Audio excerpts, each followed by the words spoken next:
Welcome to Wordpath, the show about Oklahoma Indian languages and the people who are teaching and preserving them. My guests tonight are going to tell us about the need to protect precious language recordings and documents in a controlled environment, and about one particular place in Kansas where you can do it. Now, first I'd like to introduce Brian Levy, a Caddo language preservationist and archiving specialist who's been on Wordpath before. Welcome, Brian. Thank you. Good to Glad be back. to have you here. My other guest is Joni Mingle of Underground Vaults and Storage in Hutchinson, Kansas. Welcome, Joni. Thank you, Alice. Brian, before we talk about the Underground Vaults and Storage facility in particular, I'd like to ask you to kind of define the problem from the point of view of a language preservationist. You're executive director of the Kiwat Hasinay Foundation, which is dedicated to preserving Caddo language and oral traditions. But how do underground vaults come into the picture?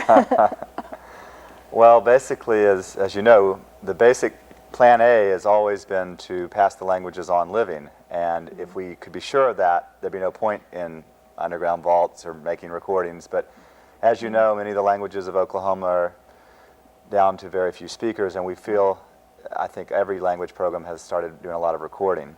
And we also have realized that people realize the need to record a lot earlier than with modern equipment, but started back when we had the first tape recorders. And we're discovering huge collections, in some cases containing songs and words and aspects of cultural knowledge that aren't even available anymore. So that's how this comes in. We've got to preserve these recordings because it's the only way to pass these ways on. And of course, that means more than just locking it in a safe or something. I mean, there's a lot. What are some of the different threats to old recordings, or new recordings for that matter? Well, the problem with recordings is that they're all threatened by environmental factors such as heat and sunlight, humidity, and of course by natural disasters, tornadoes, and by theft, unfortunately.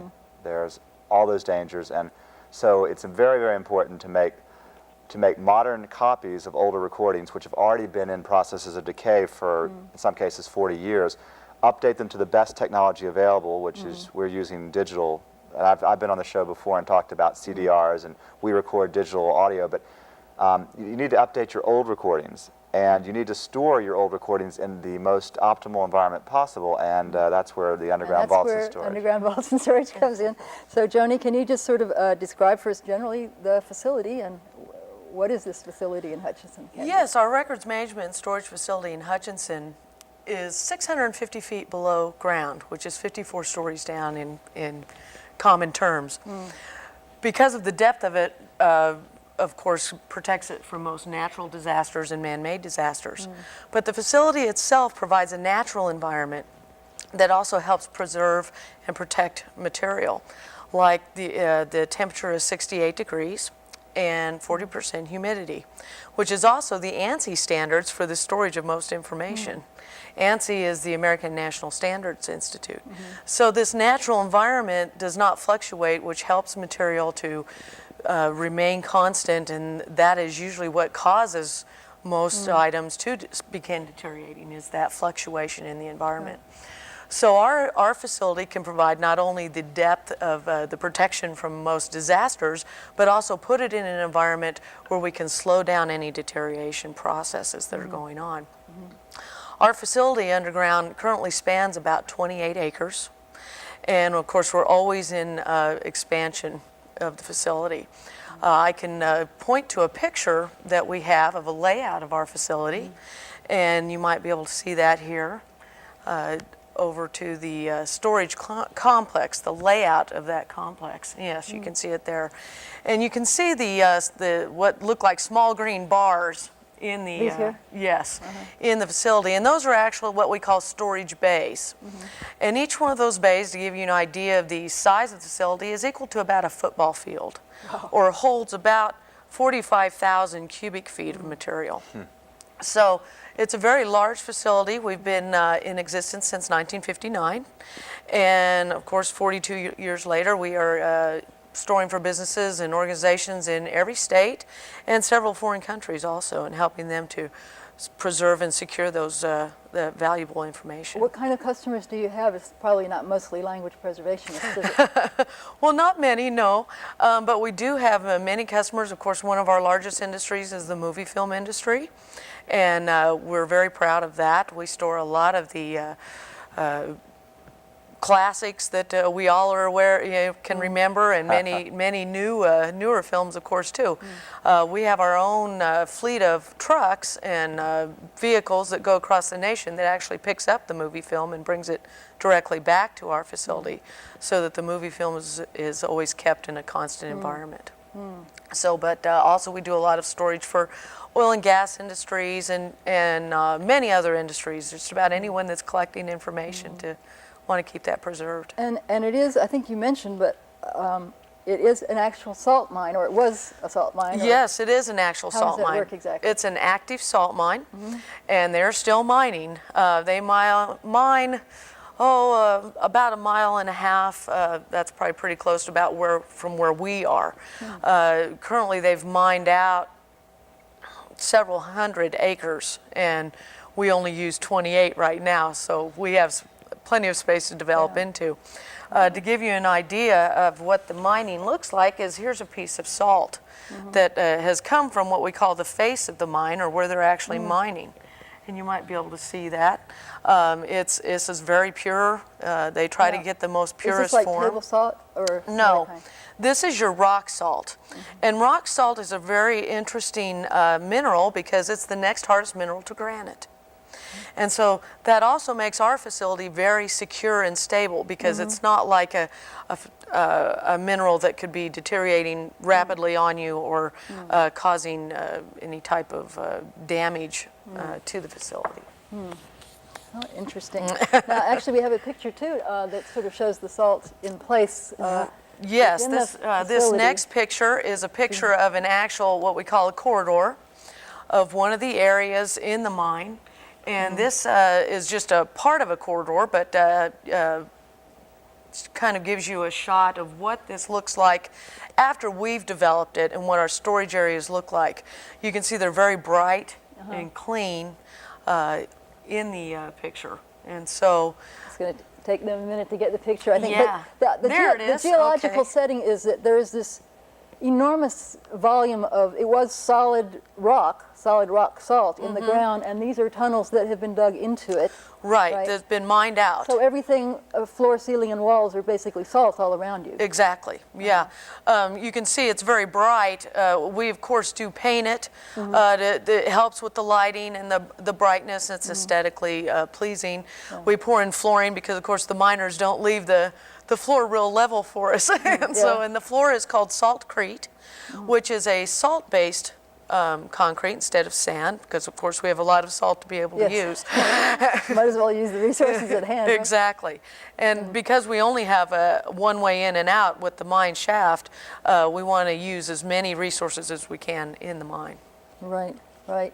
Well, now, so now we've heard from Brian about the need and from you about the facility. How did you two hook up with each other? How did you find out about each other, and you realized that you might have something to offer to this program? Well, I had found Brian on a listserv on the internet through an organization that we're a member of called ARMA, and that is the Association of Records Managers and Administrators.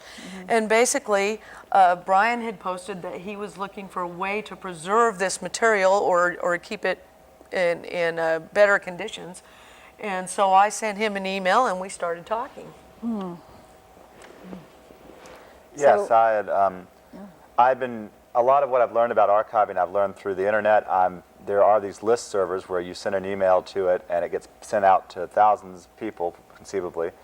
And I've been lucky to get to consult with some of the world's the world's best archivists, people at the Library of Congress, people at the British Royal Library, who have responsibility for essentially all the sound recordings of human history. I mean, it's truly amazing some of the responsibility these people have. And archiving is very difficult, it's very complicated, and it takes a lot of resources. It does take money, but I mean, anyway, you can get the money to do it. We've been able to do that. We're still constantly seeking more funding, but Right. yeah, I was also going to show that we take these older recordings as well as the more recent ones, and we store the audio recordings onto compact disc. And I'd like to now share, just briefly while I'm talking about this, a bit of an old reel-to-reel recording. And then I'm going to play a little bit of I've got a reel-to-reel machine here. I want to share about some of the older equipment we use, just briefly, as a sort of illustration. So if we could cue the music. This is an old recording done in the 1960s at a Caddo dance. I work mostly with the Caddo tribe. All the singers on this tape are gone now. And some of the ways of singing, styles of singing are not known in the same way anymore. And there are recordings of songs. We've already found lullabies that we don't know anybody who knows anymore on these old reels. And so here you're listening to a compact disc right now that sounds pretty good. And these are 40-year-old recordings practically. And they're very precious. I know that the Caddo people that are doing the work, I know my friend Charlene listens to these recordings every night. Right. She goes to sleep listening to these. Yeah. She has a huge collection. She's basically the tribal archivist, and I just work with her. Okay. So what were some of your thoughts when you had these old reel-to-reel? Were you going to play some of the reel-to-reel for us now, or do you? I would just like to, if we could just get a shot on the reel-to-reel player. I'm really proud of this machine because I bought this today. Used. The guy I bought it from had bought it new in 1967. And you need to, unfortunately, the technology in archiving is changing all the time, and the problem with it is you have to have machines to play the older stuff. So this this machine is 35 years old, and when I got it today, it even had the manual still with it. This is from 1967. It's pretty incredible, and I'm going to play just the man who sold it to me sold me a CD of Leonard Bernstein conducting on the beautiful Blue Danube with the New York Philharmonic. So just for a second.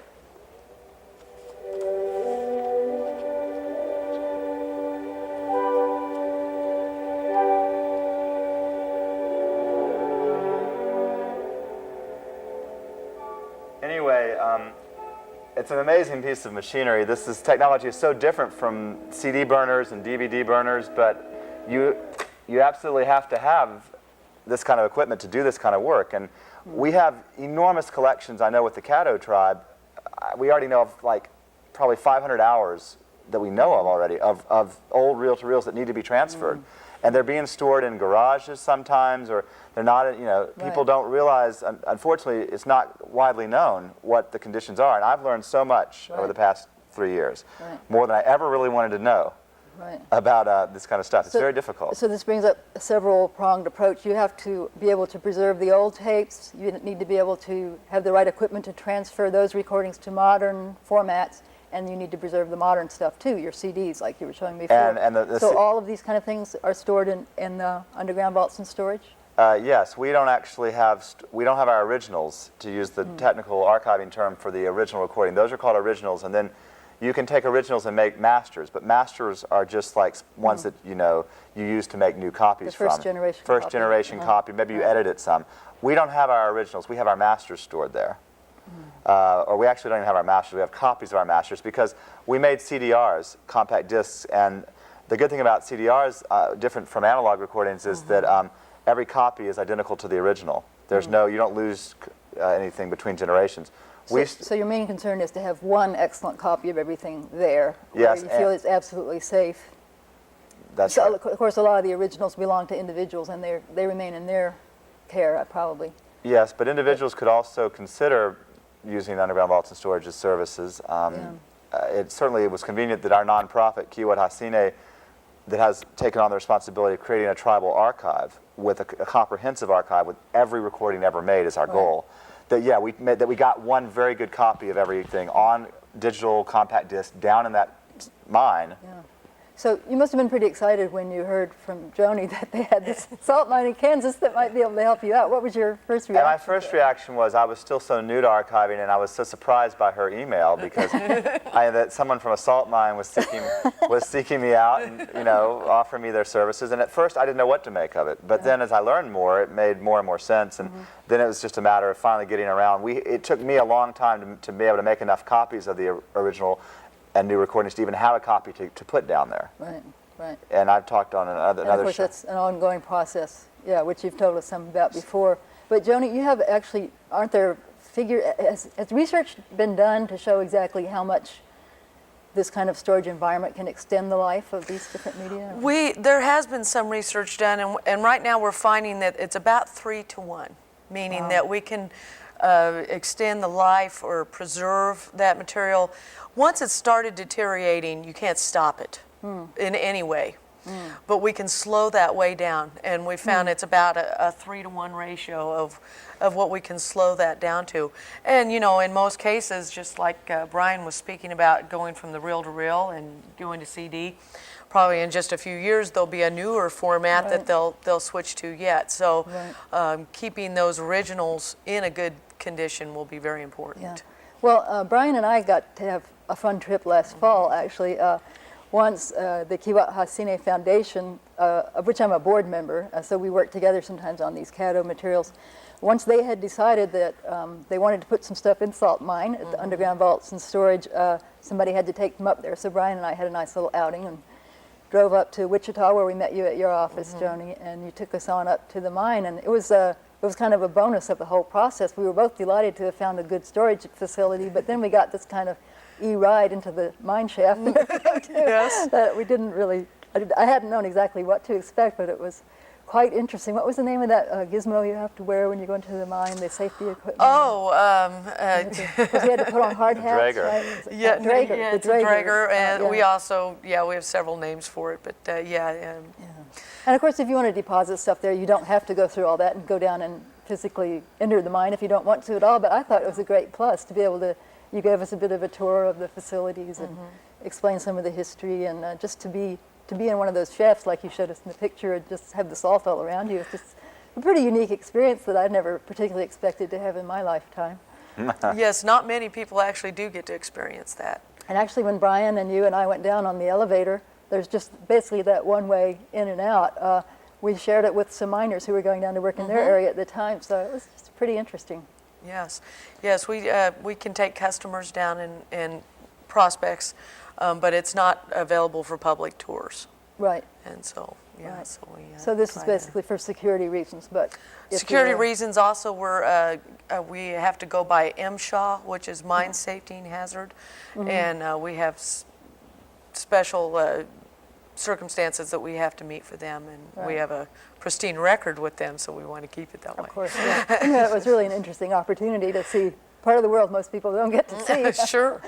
Maybe you could show us one of your boxes, Joni. We talked about meeting you in Wichita, and of course we had a big box of disc CDs that we were bringing up. And what's special about this box that we would want to put in that? This is our standard storage box that we sell to customers. Of course, it's a 200-pound cardboard test cardboard box. It's a basic acid-free box, so we provide that to keep material from being reacted with. Of course, it's a very sturdy box, and we call it a cubic foot box. It's used for paper record storage. You're using it for your CDs. We have customers that'll put microfilm in there. Basically, whatever type of information they want. They don't have to use this box, but of course we like for them to. And it's a very good box for about any type of And Brian, I don't remember about how many CDs can you fit in the box this size? We fit about the first 170 CDs in the CADO archive, so we figure at that rate, given that the basic contract with underground vaults and storage, you buy a minimum of 5 cubic feet. for electronic media. Yes. For electronic media. So that was about, 700 CDs or DVDs. We're going to probably end up storing our video on DVD-R. Right now, we haven't even gotten to that phase of the enormous archiving work just for the Caddo tribe. But Right. yeah, and you could store quite a few, obviously, analog cassettes. You could store a good number of reels. I mean, but yeah, CDs certainly. 700 just with your basic plan. Yes, yes, yeah. And of course, Joni, this isn't just a situation where, well, the customer, I guess, can be more or less involved once things are in storage there. I mean, it's not just necessarily that you put something on a shelf and then assume it'll be fine forever. Some people actually come and check on their stuff, right? What kind of procedures Well, you are there have for full that? access to your material, basically 24/7. Of course, we have basic working hours, but of course, material is always available. We set up procedures basically with the customers individually. There's some security procedures that they go through where we basically assign the personnel that they want to have access to the material.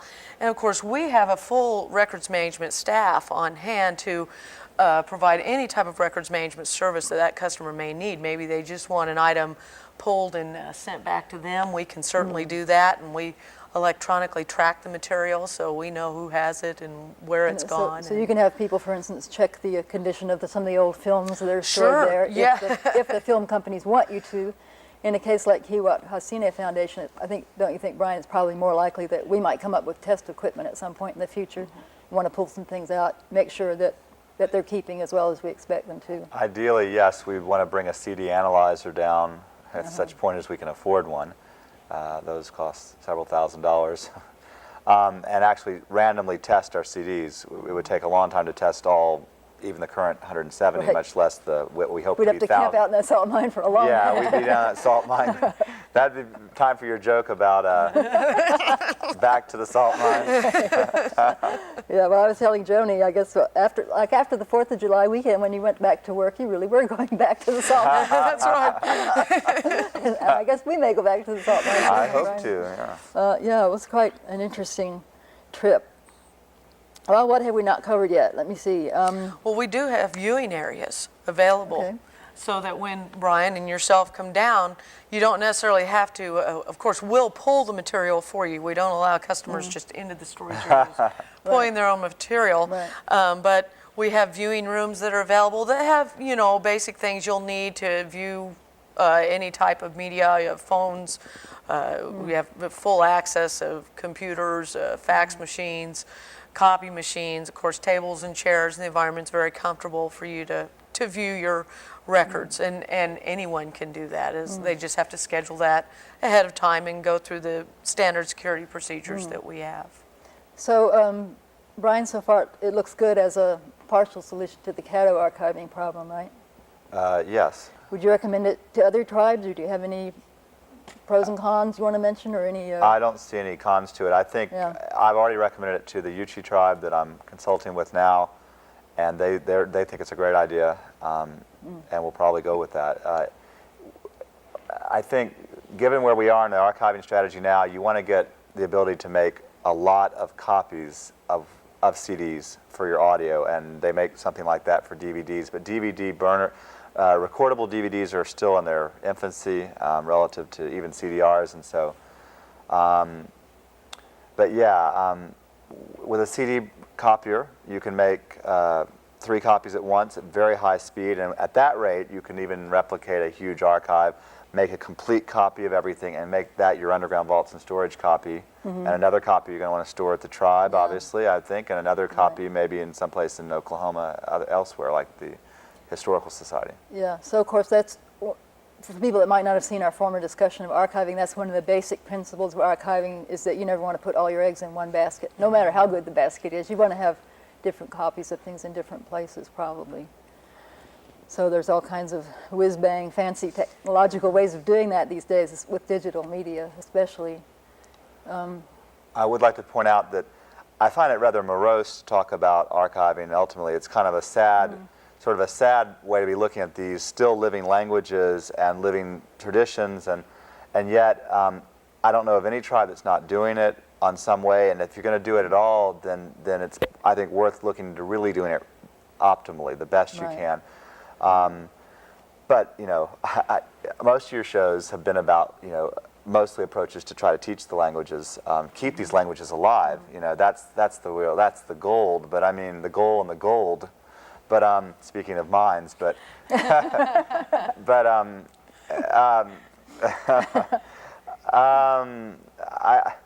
I'd also want to point out that, as you know, there are tribes that don't have any speakers of their languages left. There are, unfortunately, it's simply a fact that I believe, you probably know better than I, only one third of the languages north of what's now called Mexico are still spoken, that were spoken at the time that Columbus came in 1492 to the Caribbean. I actually don't know that figure, but it sounds like a plausible one. About 100 languages are still spoken north of Mexico, and there were, I think, as many as, actually, at least 3, if not 500. Anyway, Yeah, might have even been a bigger ratio. So, unfortunately, there's quite a few that are already gone, and we know for a fact that there's these amazing programs like Daryl Baldwin with the Miamis, who has actually started an immersion program with reviving what Leanne Hinton in California calls a sleeping, not a dead, but a sleeping language.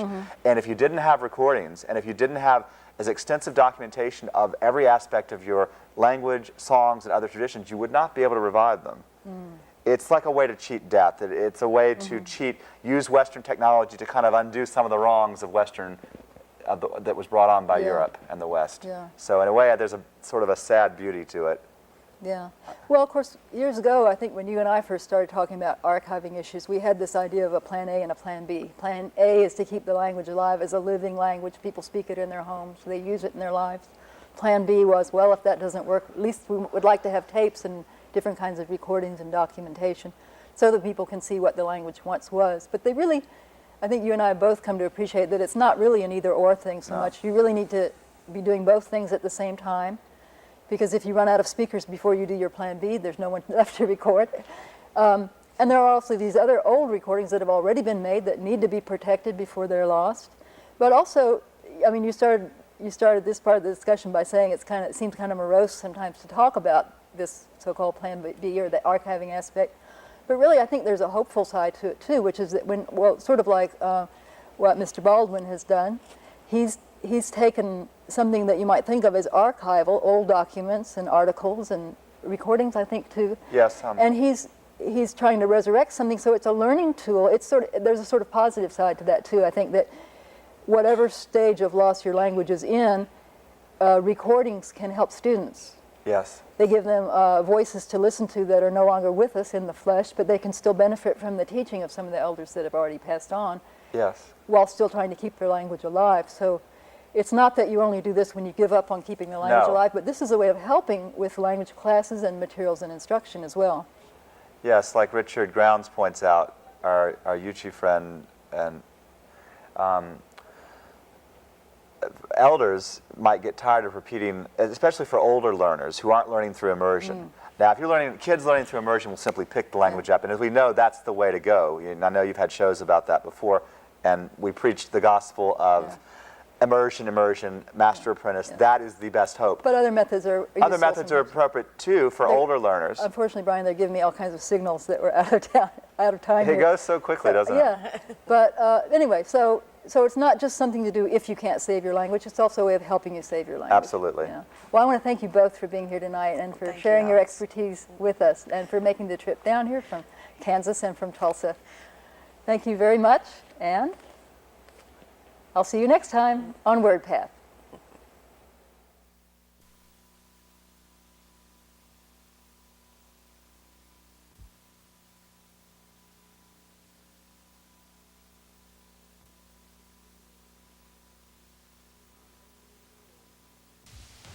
Na hene yo hene, na hene yo hene, ana magwana kita, wa pene manaone kita. Na hene yo hene, na hene yo hene, ana magwana kita, wa pene manaone kita. Na hene yo hene, na hene yo hene, ana magwana kita, wa pene manaone kita.